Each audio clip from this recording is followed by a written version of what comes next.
제11장 그릿을 기르는 운동장. 몇 년 전 당시 4살쯤 됐던 둘째 딸 루시가 주방 식탁에 앉아서 작은 건포도 상자를 열려고 끙끙대고 있었다. 배가 고팠던 루시는 그 건포도가 먹고 싶었다. 하지만 아이의 노력에도 상자 뚜껑은 좀채 열리지 않았다. 1분여가 지나자 아이는 한숨을 쉬며 열리지 않는 상자를 놓고 자리를 떴다. 다른 방에서 그 모습을 지켜보던 나는 거의 숨이 멎을 뻔했다. 맙소사, 내 딸이 건포도 상자에 패하다니. 저래서야 그릿이 있는 사람으로 자랄 가능성이 얼마나 되겠어? 나는 달려가서 루시에게 다시 해보라고 권했다. 최선을 다해 지지해주고 요구했다. 그런데도 아이는 안 하겠다고 거절했다. 얼마 뒤에 나는 집 근처에 있는 발레 학원을 찾아서 아이를 등록시켰다. 많은 부모처럼 나도 발레나 피아노, 미식축구 등 체계적인 특별활동이 그릿을 강화시킨다는 직감이 강하게 들었기 때문이다. 특별활동에는 다른 어떤 환경도 따라가기 힘든 중요한 특징 2가지가 있다. 첫째, 부모가 아닌 성인이 맡아서 지도한다. 지지해주면서도 요구가 많은 사람이라면 이상적일 것이다. 둘째, 특별활동은 관심, 연습, 목적, 희망을 기르도록 설계되어 있다. 발레 연습실, 연주회장, 도장, 농구장, 미식축구 경기장 등은 그릿을 기르는 운동장이다. 특별활동의 효과에 대한 증거는 불완전하다. 아이들을 운동부나 악기 연주반, 토론반, 방과 후 아르바이트, 학교 신문반에 무작위로 배정한 연구 같은 것을 하나도 제시할 수 없다. 조금만 생각해도 그 이유를 알 것이다. 동전 던지기로 특별활동을 받을지 말지 결정하는 연구에 자녀를 지원시킬 부모도 없고 윤리적으로 문제가 될 수 있으므로 아이들을 특별활동에 강제로 머물게 하거나 뺄 수 있는 학자도 없기 때문이다. 그럼에도 불구하고 나는 부모로서도 사회과학자로서도 자녀가 어느 정도 자라면 바로 그들이 재미를 느끼는 수업 외의 활동을 찾아서 등록시키기를 권장한다. 만약 내게 요술방망이가 있다면 이 세상 모든 아이들에게 스스로 선택한 특별활동을 적어도 1가지씩 시키고 고등학생에게는 최소한 1가지 활동을 1년 이상 지속하라고 요구할 것이다. 내가 아이의 모든 일과를 정해줘야 한다고 생각해서 이러는 것일까? 전혀 그렇지 않다. 하지만 나는 아이들이 일주일에 최소한 몇 시간은 흥미가 있으면서도 어려운 일을 할 때 더욱 성장한다고 믿는다. 그릿을 완성하는 데 필요한 특별활동. 앞에서 말했듯이 이런 과감한 제안을 뒷받침해주는 증거는 불충분하다. 하지만 지금까지 이뤄진 연구들은 그 타당성을 강하게 암시하고 있다. 연구 결과를 종합해보면 아이들은 지혜로운 발레 강사나 미식축구 코치, 바이올린 선생 등 특별활동 지도교사 옆에서 그릿을 배우는 듯하다. 우선 아이들에게 호출기를 채우고 하루에도 몇 번씩 신호를 보내 그 순간에 무엇을 하고 있으며 기분이 어떤지 보고하게 했던 연구부터 살펴보자. 아이들은 수업을 들을 때는 도전하는 기분이 들지만 특별히 의욕이 느껴지지 않는다고 보고했다. 반면에 친구와 어울릴 때는 도전적인 느낌은 없지만 매우 재미있다고 했다. 그렇다면 특별활동은 어떨까? 운동이나 연주, 학교 연극 리허설을 할 때는 도전적인 느낌과 동시에 즐거움을 느낀다고 보고했다. 청소년들의 삶에서 특별활동 외에 도전의식과 내재적 동기를 확실히 제공해주는 경험은 별로 없었다. 이 연구는 학교가 힘들기만 하고 많은 아이들이 본질적인 흥미를 느끼지 못하는 곳이라는 결론을 내린다. 친구에게 문자 보내기는 흥미롭지만 어렵지 않다. 하지만 발레는 어떤가? 발레는 흥미로우면서도 어렵다. 그렇다면 순간적으로는 그렇게 경험한다 해도 그것이 장기적으로도 유익할까? 특별활동이 정말 뚜렷한 효과가 있을까? 특별활동을 많이 하는 아이들이 생각할 수 있는 거의 모든 면에서 우수하다는 결과를 내놓은 연구는 수없이 많다. 그들은 성적이 좋고 자존감이 높으며 문제를 일으킬 가능성도 낮다. 그중 소수의 종단 연구에서는 연구자들이 특별활동에 참여했던 아이가 어떻게 자랐는지 오랫동안 기다리며 살펴봤다. 장기 연구들이 내린 결론도 동일하다. 특별활동에 많이 참여할수록 그 효과가 크다. 이 연구들에 따르면 특별활동에 과도하게 참여하는 일은 매우 드물었다. 요즘의 미국 10대 청소년은 하루 3시간 이상 텔레비전을 시청하거나 비디오 게임을 한다고 밝혀졌다. 게다가 소셜미디어에 새로 올라온 글을 확인하고 친구와 웃기는 동영상 링크를 주고받으며 연예인들에 대한 가십을 찾아보느라 허비하는 시간들까지 생각해보라. 그렇게 따지면 체스클럽이나 학교 연극 등 성인의 지도 아래 기술을 체계적, 집중적으로 배우는 특별활동에 할애할 시간이 없다고 주장하기는 힘들다. 하지만 그릿에도 도움이 되는가? 몇 개월이 아니라 몇 년간 노력해야 되는 그릿의 달성에도 특별활동이 유익한가? 그릿이 장기적 목표를 고수하는 것이라면 특별활동이 그릿을 훈련하는 방법이 되기 위해서는 당연히 1년 이상 지속할 때 특히 유익하다고 추론할 수 있다. 사실 한 시즌에서 다음 시즌까지 기량을 향상시키려고 노력하는 동안 교훈을 얻었다는 이야기는 그릿의 전형들과 면담을 하면서 반복적으로 나왔다. 예를 하나 들어보자. 장차 미국 NFL 명예의 전당에 이름을 올리게 되는 스티브 영은 11학년 때 신통치 못한 성적으로 시즌을 끝낸 뒤 학교 목공실을 찾아갔다. 그곳에서 그는 미식축구 공 모양으로 나무를 깎고 실제 공에서 끈이 붙어 있어야 할 부분에는 테이프를 붙였다. 그리고 나무공의 한쪽 끝에 고리를 달아 학교 체육관에 있는 웨이트 기구에 매달았다. 그는 웨이트 기구에 매달린 공을 잡고 앞뒤로 패스하는 동작을 연습하면서 팔뚝과 어깨의 근력을 키웠다. 다음에 그의 패스 거리는 2배로 늘었다. 심리학자 마고 가드너의 연구는 장기간 특별활동에 참여했을 때의 유익함을 더욱 확실히 보여준다. 가드너와 컬럼비아 대학교의 공동 연구자들은 미국 10대 청소년 11,000명을 26세가 될 때까지 추적 조사했다. 그들은 고등학교 때 특별활동에 1년간 참여한 경험과 2년간 참여한 경험이 성인기의 성공에 어떤 영향을 미치는지 비교해 보았다. 가드너가 알아낸 사실은 다음과 같다. 1년 이상 특별활동을 한 학생은 대학을 졸업할 가능성과 청년기의 지역사회에서 봉사활동을 할 가능성이 더 높았다. 또한 일주일 동안 특별활동에 할애한 시간은 청년 실업자로 전락하지 않고 취업을 하고 수입도 더 많을 가능성을 예측해주는 변인이었다. 하지만 이는 특별활동에 2년 동안 참여한 학생들에게만 해당됐다. 특별활동을 할 때 잠시 해보다 그만두지 않고 끝까지 완수하는 자세의 중요성을 최초로 연구한 학자는 워런 윌링햄이었다. 1978년 윌링햄은 개인 특성 프로젝트 책임자였다. 이 연구는 지금까지도 청년의 성공을 결정짓는 요인을 밝히려 했던 가장 야심찬 시도로 남아있다. 그 프로젝트를 지원한 기관은 미국 교육평가원이었다. 흔히 ETS로 알려진 미국 교육평가원은 뉴저지주 프린스턴에 본사를 두고 통계학자, 심리학자를 비롯한 여러 분야의 학자를 1000명 이상 고용해 학교와 직장에서의 성취를 예측해주는 검사지를 개발하고 있다. 당신이 SAT를 치렀다면 ETS에서 개발한 시험을 치른 것이다. GRE, 미국 대학원 입학 자격시험, 토플, 프랙시스, 교원 자격시험, AP 시험 36과목도 마찬가지다. 기본적으로 휴지는 곧 크리넥스이듯 표준화 시험은 곧 ETS이다. 물론 표준화 시험을 개발하는 기관이 더 있지만 우리 대부분은 다른 기관의 이름을 쉽게 떠올리지 못한다. 그렇다면 ETS에서 표준화 시험 이외의 문제에 관심을 돌린 동기는 무엇인가?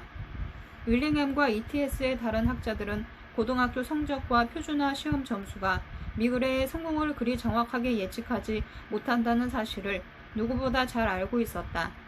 학창시절의 시험 점수와 성적이 동일했던 두 학생이 졸업 후에 매우 다른 인생을 사는 경우가 아주 많았다. 윌링햄은 성공을 좌우하는 다른 개인적 특성은 무엇인가라는 단순한 질문의 답을 찾으려고 했다. 이를 위해 윌링햄의 연구팀은 수천 명의 학생들을 고등학교 졸업반 때부터 5년 동안 추적 조사했다. 연구를 시작하면서 각 학생의 대학 지원 서류, 설문지, 작문 샘플, 면담 기록, 성적표가 수집됐다. 이 정보들을 바탕으로 100가지 이상의 개인적 특성이 점수화됐다. 그 개인적 특성에는 부모의 직업과 사회 경제적 지위 같은 가정환경은 물론 학생 스스로 관심이 있다고 밝힌 직업, 대학 학위를 취득하려는 동기, 교육 목표 등이 포함됐다. 그대로 학생들이 대학을 다니는 동안 대학 생활에서의 성공도를 객관적으로 보여주는 3가지 범주의 측정값들이 수집됐다. 첫째, 학업면에서 두각을 나타냈는가? 둘째, 청년기에 접어든 그들이 지도력을 입증해 보였는가? 셋째, 그들이 과학기술이나 예술, 스포츠, 연설과학 글쓰기, 사업, 지역사회 봉사활동 등에서 성공할 가능성이 얼마나 엿보였는가? 어떻게 보면 개인 특성 프로젝트는 경마와도 같았다. 연구가 시작될 때 계산된 100여 개의 측정값 중 어느 것이 미래의 성공을 가장 잘 예측해주는 변인이 될지 몰랐다. 최종 자료가 수집되기 몇 년 전에 작성된 첫 번째 보고서를 읽어보니 윌링햄이 이 문제에 대해 어느 쪽으로도 치우치지 않고 아주 공정하게 접근한 것이 분명해 보였다. 그는 각각의 변인과 그 변인이 포함된 이유, 측정 방법 등을 꼼꼼하게 기술해 놓았다. 하지만 윌링햄도 최종 자료까지 입수하고 정리한 뒤로는 분명하고 단호하게 조사 결과를 밝혔다. 큰 차이로 우승한 말이 있었다. 그것은 과업 완수였다. 윌링햄과 그의 팀은 과업 완수를 다음과 같이 기술한다. 과업 완수는 고등학교 재학 중에 특정 활동에 목적의식을 갖고 지속적으로 노력했는가 또는 여러 활동을 산발적으로 했는가를 기준으로 평가된다. 고등학교에 다니는 동안 두 가지 특별활동에 각각 수년간 참여한 동시에 두 활동 모두에서 상당한 성과를 보인 학생들이 과업 완수 항목에서 최고점을 받았다. 윌링햄은 3년 동안 학교 신문부에서 활동하면서 편집장이 됐을 뿐 아니라 같은 기간에 육상부 선수로도 활동해 중요한 시합에서 우승한 학생을 예로 들었다. 그에 반해 여러 해 동안 참여해온 특별활동이 하나도 없는 학생들은 과업 완수 항목에서 최저점을 받았다. 이들 중 일부는 고등학교 시절 내내 아무런 특별활동에도 참여하지 않았다. 하지만 훨씬 많은 경우가 한 해는 이 부서, 저 부서에 들었다가 다음 해에는 완전히 다른 활동 부서로 옮겨 다녔다. 과업 완수 변인의 예측력은 놀라웠다. 고등학교 성적과 SAT 점수 변인을 통지한 후에도 고등학교 재학 중 꾸준한 특별활동에 참여는 다른 어떤 변인보다 대학 5등 졸업을 정확히 예측해 주었다. 마찬가지로 과업 완수는 청년기의 임명직 또는 선출직 대표를 맡을 가능성을 단일 변인으로는 가장 정확히 예측했다. 또한 윌링햄이 측정한 100여 가지의 개인 특성 중 그 무엇보다 모든 사회활동 분야에서 청년기의 업적을 정확히 예측해 주었다. 주목할 점은 고등학생 때 몰두했던 특별활동의 종류가 중요하지 않았다는 사실이다. 테니스를 했든 학생회나 토론팀에 참여했든 상관없었다. 뭐가 됐든 한 해, 그리고 그 이듬해에 같은 특별활동 부서에 다시 등록하고 그동안 발전이 있었다는 점이 가장 중요했다. 당신의 자녀가 완성을 경험하게 하라. 나는 그릿을 연구한 지 몇 년 만에 개인 특성 프로젝트를 알게 됐다. 그 프로젝트 보고서 원문을 입수한 나는 첫 장부터 마지막 장까지 단숨에 읽은 다음에 잠시 내려놓았다가 다시 첫 장부터 읽기 시작했다. 그날 밤 나는 잠을 이룰 수 없었다. 말똥말똥한 정신으로 누워서 생각했다. 세상에, 윌링햄이 과업 완수라고 부르는 변이는 그릿과 매우 흡사하잖아. 나도 그의 연구와 똑같은 결과를 얻을 수 있을지 즉시 확인해보고 싶은 마음뿐이었다. 현실적인 문제도 동기로 작용했다. 그릿 척도는 다른 자기 보고식 설문지처럼 사람들이 터무니없는 응답을 할 수도 있다는 문제가 있다. 학술 연구에서는 참여자가 거짓말을 할 현실적인 동기가 없다. 하지만 허위 응답의 문제가 해결되지 않는다면 참여자가 나는 시작한 일을 어떻게 하든 끝낸다고 거짓으로 응답함으로써 점수에서 이득을 얻을 수도 있다. 이런 상황에서 그릿 척도가 제대로 사용되는 일은 상상하기 힘들다. 윌링햄이 사용한 것처럼 그릿을 수량화한다면 쉽게 속일 수 없는 측정 방법이 될 것이다. 적어도 대놓고 거짓말을 하지 않는다면 말이다. 윌링햄 본인의 말대로 생산적인 과업 완수에 분명한 증거를 찾는 것이 학생들의 실적을 캐내는 유용한 방법이다. 하지만 더 꾸준한 중요한 목표는 과업 완수가 그릿의 상징인 중도에 그만두지 않고 꾸준히 참석하기를 예측해 줄지 확인하는 데 있었다. 나는 새로운 종단 연구를 시작하기 위해 교육 연구의 최대 지원기관인 빌 앤드 멀린다 게이츠 재단에 도움을 청했다. 게이츠 재단에서는 대학 중퇴자 수가 그토록 많은 이유에 특별한 관심이 있었다. 현재 미국의 2년제 대학과 4년제 대학의 중퇴율은 세계에서 매우 높은 편에 든다. 등록금 인상과 미로처럼 복잡한 미국의 학자금 융자 제도는 거기에 기여하는 두 가지 주 요인이다. 슬프게도 또 다른 요인은 학업 준비의 부족이다. 그러나 재정 상태가 비슷하고 SAT 점수도 동일한 학생들 사이에서도 중퇴율은 크게 다르다. 대학 과정을 끝까지 마치고 학위를 취득할 사람과 그러지 못할 사람을 예측하는 문제는 모든 사회과학 분야에서 매우 까다로운 문제 중의 하나로 누구도 만족스러운 답을 내놓지 못하고 있다. 나는 빌 게이츠와 멀린다 게이츠를 만나서 내 관점을 직접 설명할 기회를 얻었다. 나는 고등학생 시절에 힘든 일을 완수한 경험이 미래에도 무슨 일이든 끝까지 해내도록 준비시키는 최선의 방법 같다고 설명했다. 그날 대화 중에 빌 게이츠 역시 오래전부터 재능보다 역량을 중시해왔다는 사실을 알게 됐다. 그가 마이크로소프트의 프로그래머를 채용하는 과정에 훨씬 직접적으로 개입했던 시절에는 지원자들에게 몇 시간에 걸친 지루한 트러블 슈팅, 시스템에서 발생하는 복잡한 문제들을 종합적으로 진단해 처리하는 작업이나 과정, 이 필요한 프로그래밍 과제를 주었다고 한다. 그것은 IQ 검사나 프로그래밍 기술 시험이 아니었다. 어떻게 하든 결승선까지 가는 능력을 시험한 것이었다. 게이츠는 시작한 일을 완성한 프로그래머만 채용했다. 게이츠 재단의 후원 지원으로 나는 고등학교 졸업반 학생 1200명을 모집했다. 그리고 윌링햄이 했던 대로 특별활동을 하고 있다면 열거하고 언제부터 그 활동에 참여했으며 남다른 성과를 올렸다면 그게 무엇인지 알려달라고 요청했다. 이 연구를 하는 동안 우리 주위에서는 다음 쪽의 그릿 평가표를 표 생김새대로 그릿 격자라는 이름으로 불렀다. 우리 연구팀은 윌링햄의 방식처럼 특별활동에 참여한 횟수와 최대 2가지 활동에서의 발전 정도를 수량해서 그릿 평가표 점수를 계산했다. 구체적으로 설명하자면 2년 이상 참여한 활동마다 1점으로 계산됐다. 1년만 참여한 활동에는 점수가 주어지지 않았고 더 이상 계산에 포함되지 않았다. 1년간 학생회에서 활동하고 그 다음 해에 재무회계 부장을 맡은 경우처럼 학생이 여러 해 동안 참여한 특별활동이 있고 거기서 올린 성과가 있다면 각각에 대해 1점이 추가됐다. 마지막으로 학생회 회장이나 농구팀의 최우수 선수, 이달의 우수 사원처럼 중급이 아닌 상급으로 보는 것이 타당한 성과에는 1점이 더 추가됐다. 따라서 학생들은 그릿 평가표에서 0점, 1년 넘게 참여한 활동이 없을 경우부터 6점, 2년 이상 참여한 활동이 2가지이고 두 활동 모두에서 큰 성과를 올렸을 경우까지 받을 수 있었다. 예상했던 대로 그릿 평가표 점수가 높은 학생일수록 스스로 투지가 강하다고 평가했고 교사들의 의견도 일치했다. 그런 다음 우리는 기다렸다. 우리 피부원을 구성하는 학생들은 미국 전역의 수십 개 대학으로 진학했다. 2년 뒤 1200명의 학생 중에서 34%만이 2년제 또는 4년제 대학에 다니고 있었다.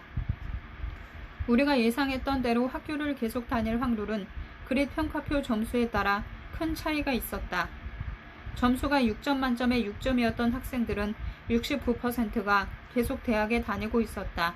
반면에 6점 만점에 0점을 받았던 학생들은 겨우 16%만이 학교에 남아 있었다. 우리는 동일한 그릿 평가표 채점 방식을 적용해 초보 교사들의 대학 시절 특별활동 경험을 조사해 보았다. 결과는 놀랄 만큼 비슷했다. 대학 시절 소수의 특별활동에 끝까지 참여했던 교사는 계속 교직에 머물 가능성이 높았을 뿐 아니라 학생들의 학업 성취도를 크게 향상시켰다. 그에 반해 교직에서의 끈기와 효율성은 교사의 SAT 점수나 대학 시절 평점, 면접자가 평가한 잠재적 리더십과는 뚜렷한 관계가 없었다. 내가 지금까지 제시한 증거들을 전부 고려하면 2가지 해석이 가능하다. 특별활동은 젊은이들이 장기적 목표를 향한 열정과 끈기를 연습하고 발전시킬 수단이 될 수 있다. 하지만 그릿이 높은 사람들만 특별활동에 끝까지 참여하는 것일 수도 있다. 이 2가지 해석이 상호 배타적이지는 않다. 특별활동이 그릿을 길러주는 요인인 동시에 그릿이 특별활동을 선택하게 하는 요인일 가능성도 충분히 있다. 나는 우리가 성장하는 동안 어떤 일에 끝까지 참여한 경험은 그릿을 요구하는 동시에 길러준다고 추측한다. 이렇게 생각하는 이유 중에 하나는 특정 상황에 끌리게 만든 우리의 성향이 대개 그 상황에서 더 강화되는 경향이 있기 때문이다. 브렌트 로버츠는 이러한 성격 발달 이론에 상응성의 원리라는 이름을 붙였다. 로버츠는 특정 상황들에서 사람들이 생각하고 느끼고 행동하는 방식에 영구적인 변화를 가져오는 요인을 연구하는 대표적인 학자다. 로버츠가 버클리 대학교의 심리학과 대학원생이던 시절에는 아동기 이후의 성격은 거의 굳은 석고 같다는 관점이 지배적이었다. 로버츠와 다른 성격 연구자들은 이후 말 그대로 수천 명의 사람들을 수년, 수십 년 동안 추적하여 수집한 자료를 토대로 아동기 이후에도 성격은 변한다는 사실을 입증했다. 또한 성격 발달에는 환경과 성격 특성이 서로 영향을 주고받는다는 사실을 알아냈다. 상응성의 원리란 우리를 특정 상황으로 이끄는 성격 특성이 바로 그 상황에서 더 권장, 강화, 확장되는 특성이라는 주장이다. 그 속에서 선순환이 일어날 수도 악순환이 일어날 수도 있다. 로버츠와 그의 공동 연구자들은 1000명의 뉴질랜드 청소년이 성인기에 접어들고 취직을 할 때까지 추적 조사를 실시했다. 수년이 지나는 동안 적대적 성격의 청소년들은 사회적 위신이 낮은 직업을 가지고 생활비를 충당하는데도 곤란을 겪는 것으로 보고됐다. 이런 상황은 적대감을 더 악화시켰고 이로 인해 고용 전망 또한 더욱 어두워졌다.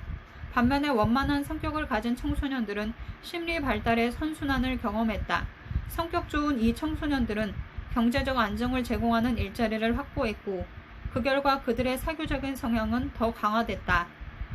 지금까지 그릿의 상응성의 원리가 적용되는지 살펴본 연구는 없었다. 그렇지만 한번 추론해보자. 건포도 상자를 여는데 실패하고 속으로 너무 힘들어 그만할 거야 라고 생각한 딸아이를 그대로 내버려뒀다면 포기를 강화하는 악순환이 시작됐을지도 모른다. 아이는 자꾸 포기하는 법을 배우고 그때마다 힘겨운 노력 끝에 발전하며 더 어려운 일을 시도할 자신감을 얻는 선순환의 기회를 놓치게 될 것이다. 그런데 수업은 좀 어렵겠지만 발레 학원에 데려간다면 어떻게 될까? 아이는 학원에 들어선 순간 조금 피곤해서 발레 슈즈를 신고 싶지 않을지도 모른다. 혹은 지난번 연습 때 팔을 똑바로 들지 않았다고 교사에게 꾸중을 들어 속상했을 수도 있다. 그러나 한 번만 더 해보라는 부추김에 연습을 거듭한 끝에 어느 날 드디어 제대로 동작을 해내는 만족감을 경험했다면 어떻게 되겠는가? 그 승리감이 다른 어려운 일까지 연습하도록 아이를 고무하지 않았을까? 아이가 다음 도전을 기꺼이 받아들이게 되지 않았을까? 가난한 아이들에게 더 필요한 그릿 교육. 워런 윌링햄이 개인 특성 프로젝트 보고서를 출간한 다음 해에 빌 피츠시먼스는 하버드 대학교에 입학 처장이 되었다. 2년 뒤 내가 하버드 대학교에 지원했을 때 그 지원서를 검토한 사람이 바로 피츠시먼스였다. 학부생 시절에 우연찮게 그와 함께 봉사활동을 나갔다가 그 사실을 알게 됐다. 인사를 나누는 자리에서 그가 "오, 애교심 아가씨" 라고 내게 외쳤다. 그리고 내가 고등학교 시절에 했던 다양한 활동들을 놀랍도록 정확히 열거했다. 최근에 나는 피츠시먼스에게 전화해서 특별활동에서의 과업 완수 능력에 대해 어떻게 생각하는지 물었다. 물론 그는 윌링햄의 연구를 아주 자세히 알고 있었다. 여기 어디 있을 텐데 항상 이 근처에 두는데. 그는 책장을 살피는 듯 했다. 그도 윌링햄의 결론에 동의했을까? 하버드 대학교 입학처에서는 SAT 점수와 고등학교 성적 외의 경력에 정말로 관심을 두고 있을까? 윌링햄은 보고서를 출간할 당시 과업 완수 능력이 연구에서 밝혀진 중요성만큼 대학의 입학 사정 기준으로 중시되지 않는다는 의견을 피력했다. 나는 피츠시먼스에게 그 사실을 확인하고 싶었다. 그는 매년 수백 명이 탁월한 학업 성취의 준거만으로 하버드 대학교 입학 허가를 받는다고 했다. 바로 일찌감치 거둔 학문적 성과가 장차 세계적 석학이 되리라고 암시해주는 학생들 말이다. 하지만 하버드에서는 그의 표현으로 자신이 사랑하고 신념과 가치가 있는 일을 추구하며 남다른 열의로 절제하고 노력해온 학생들도 최소한 그 수만큼 선발한다고 한다. 입학처의 어느 누구도 이 학생들이 하버드에 와서 똑같은 활동을 계속하길 바라거나 요구하지 않는다. 운동선수를 예로 들어 봅시다. 피츠시먼스가 설명했다. 그 학생이 부상을 당해서 운동을 그만두고 팀에서 빠지기로 결정했다고 합시다. 운동을 통해 개발된 그 학생의 열의, 동기, 노력, 그리고 투지는 거의 항상 다른 영역으로 그대로 옮겨가더군요. 피츠시먼스는 하버드가 과업 완수 능력에 대해서도 최대한 신경 쓰고 있다고 얘기했다. 그는 최근 우리가 했던 연구도 윌링햄의 연구 결과를 입증해 주었다며 하버드에서도 아주 유사한 평가 척도를 사용하고 있다고 했다. 우리는 입학처 직원들에게 교수님의 그릿 평가표와 똑같은 작업을 시킵니다. 그제야 그는 내 지원서를 읽은 지 1년도 더 지났음에도 내가 고등학교 때 수업 외에 무슨 활동을 했는지 또렷이 기억하고 있었던 이유가 설명이 됐다. 그는 내 생활기록부에 다른 기재사항과 함께 특별활동 경력에서 내가 대학에서의 고된 생활과 기회를 맞을 준비가 됐다는 증거를 찾았던 것이다. 입학처에서 40년 이상 근무하면서 느끼는 사실인데 대부분의 사람이 엄청난 잠재력을 갖고 태어납니다. 문제는 열심히 노력하고 투지를 발휘하도록 충분한 자극을 받았는가 하는 것이죠. 결국에는 그런 사람이 가장 성공하는 것 같습니다. 피츠시먼스는 그렇게 결론 내렸다. 나는 꾸준한 특별활동 참여가 단지 그릿을 발전시키는 수단이라기보다는 그릿이 있다는 증거일지도 모른다는 점을 지적했다. 피츠시먼스도 동의했지만 특별활동이 단지 증거만은 아니라는 자신의 판단을 재차 밝혔다. 그의 직관에 따르면 젊은이들은 힘든 일을 끝까지 해내면서 확실하게 교훈을 얻으며 그 교훈은 다른 영역으로 옮겨간다. 젊은이들은 다른 사람들에게 배우기도 하고 경험을 통해 자신의 우선순위가 무엇인지 점점 알아가면서 인성을 발달시켜 나갑니다. 그의 이야기가 이어졌다. 어떤 학생은 부모나 상담교사 등 다른 사람의 제안으로 특별활동을 시작합니다. 하지만 이런 경험들은 사람을 변화시키는 힘이 있어서 학생 스스로가 매우 중요한 교훈을 얻게 됩니다. 그 뒤로는 부모나 상담교사도 상상하지 못할 정도로 열심히 하고 그 활동에 기여하는 일이 자주 있습니다. 이런 이유에서 그는 특별활동을 통해 그릿을 연습할 기회가 주어지지 않는 아이들을 몹시 걱정하고 있었다. 음악, 미술 등의 활동을 줄이거나 없애는 고등학교가 점점 늘고 있습니다. 그는 특별활동을 줄이는 학교는 당연히 가난한 아이들이 주로 다니는 곳이라고 설명했다. 그게 최소한의 공평한 경쟁의 장인데 말입니다. 하버드 대학교의 정치학자인 로버트 퍼트넘과 그의 공동 연구자들은 부유한 미국 고등학생의 경우 지난 수십 년 동안 높은 특별활동 참여율을 꾸준히 유지하고 있다고 밝혔다. 그에 반해 가난한 고등학생의 특별활동 참여율은 급감했다. 퍼트넘의 설명에 따르면 부유한 학생과 가난한 학생 간의 특별활동 참여율 격차가 벌어지게 만드는 요인이 몇 가지 있다. 축구 원정 경기처럼 비용을 부담해야 참가할 수 있는 운동부는 균등한 참여를 방해하는 요인 중에 하나다. 설령 참여는 무료라고 해도 모든 부모가 유니폼을 사줄 여유가 있는 것은 아니다. 또한 모든 부모가 연습장과 시합장까지 아이를 태워줄 능력이나 용의가 있는 것도 아니다. 음악에서는 개인 레슨비나 악기 구입비가 특별활동 참여를 막을 수 있다. 퍼트넘이 예상한 대로 가족의 수입과 그릿 평가표 점수 사이에 상관관계가 존재한다는 걱정스러운 결과가 나왔다. 우리 표본에서 연방정부로부터 급식비를 지원받는 고등학교 졸업반 학생들의 그릿 평가표 점수는 그렇지 않은 학생들보다 평균 1점이나 낮았다.